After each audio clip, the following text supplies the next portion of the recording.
আজকে যে স্টোরিটা তোমাদেরকে আমি বলবো, সেই স্টোরিটা ফেসবুক থেকেই একজন দিদি আমাকে পাঠিয়েছে। স্টোরিটা পড়ার পর আমার নিজের খুব খারাপ লেগেছিল যে মানুষ এভাবেও ঠকাতে পারে।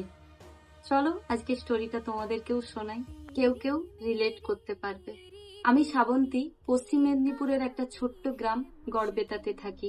আমার জীবনে প্রথম ভালোবাসার মানুষ এসেছিল আজ থেকে 5 বছর আগে, মানে 2021 সালে। প্রথমে আমাদের ফেসবুকেই পরিচয় হয়। আমাদের পরিচয়টা ফেসবুকে হলেও আমরা একই কলেজের স্টুডেন্ট ছিলাম।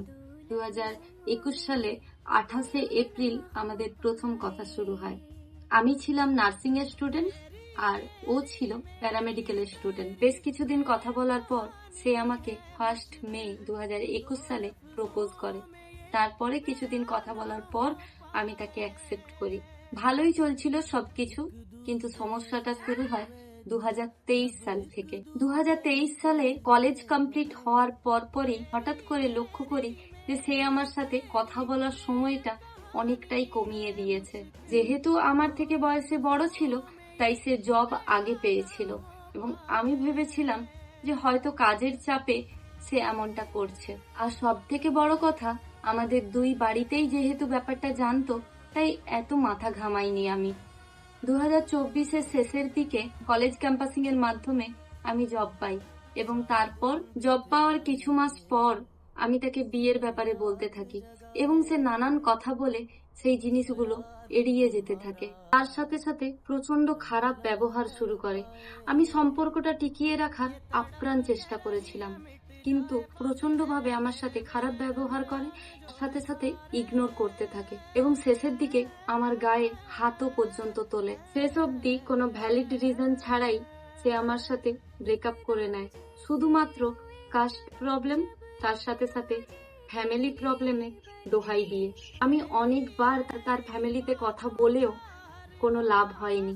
পরবর্তীকালে কিছু পরিচিত সূত্র মারফত জানতে পারি যে 2023 সালে আমার সাথে সম্পর্কে থাকাকালীন সে অন্য একটি মেয়ের সাথে রিলেশনশিপে যায় এবং 2024 সালে মেয়েটির সাথে রেজিস্ট্রি ম্যারেজ করে পরিবারের সম্মতিতেই। অথচ এই কথাটা সে বা তার ফ্যামিলি ঘুণাক্ষরেও আমাকে জানতে দেয়নি। জানো, এই বছর মার্চে তারা সোশ্যাল ম্যারেজ করেছে। বিয়ের 4 মাস পর সে আমাকে ফোনও করেছিল, কিন্তু আমি কোনো রেসপন্স করিনি। আজ 1.5 বছর কেটে গেল, আজও মনের দিক থেকে তেমন ভাবে সেরে উঠতে পারিনি। কেউ আমায় প্রপোজ করলে আমার অতীত আমায় তাড়িয়ে বেড়ায়। আমার গল্পে শুধু সে না, তার পরিবারও আমাকে যত্ন করে ঠকিয়েছে। তবে বর্তমানে আমি স্বাভাবিক জীবনে ফেরার চেষ্টা করছি। আমার ফ্যামিলি আমায় প্রচন্ড ভাবে সাপোর্ট করছে। হয়তো গল্পটা অনেক বড় হয়ে গেল, কিন্তু এটাই ছিল আমার জীবন কাহিনী। ভালো থেকো দিদি, ভগবানের কাছে প্রার্থনা করি এই তিক্ত অতীত থেকে আমি যেন খুব তাড়াতাড়ি বেরিয়ে আসতে পারি। এই গল্পটা পড়ার পর বিশ্বাস করো, আমার নিজের এত খারাপ লেগেছিল যে সত্যি একটা ছেলে একটা মেয়েকে কতটা যত্ন করে ঠকাতে পারে, সেটা এই গল্পটাই হয়তো তার প্রমাণ।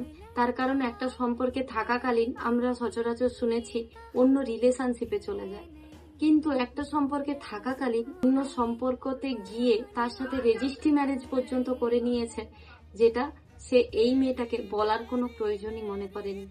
অন্যের সাথে বিয়ের 2 বছর পর এই মেয়েটির সাথে ব্রেকআপ করেছে।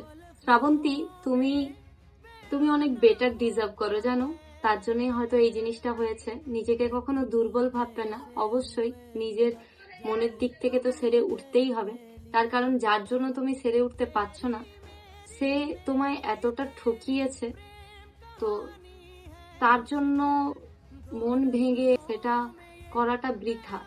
আর কেউ প্রপোজ করলে অতীত তাড়া করে বেড়ায়, সেটা খুবই স্বাভাবিক হওয়াটা, কিন্তু সবাই যে খারাপ হবে তেমনটাও নয়। তবে হ্যাঁ, যা করবে বুঝে শুনে ভেবে চিনতে, আর এতটা কাউকে বিশ্বাস করার আগে অবশ্যই ভেবে চিনতে করো। হয়তো আমি যেটাই বলবো না কেন তোমার গল্পে বা তোমার জীবনের সাথে খুবই কম বলা হবে, শুধু এটুকু বলবো ভালো থেকো। আশা করি এরপরে যে ডিসিশনগুলো নেবে হয়তো সঠিক ডিসিশন নেবে। তোমার আগামী দিনের জন্য অনেক অনেক শুভকামনা। ভালো থেকো।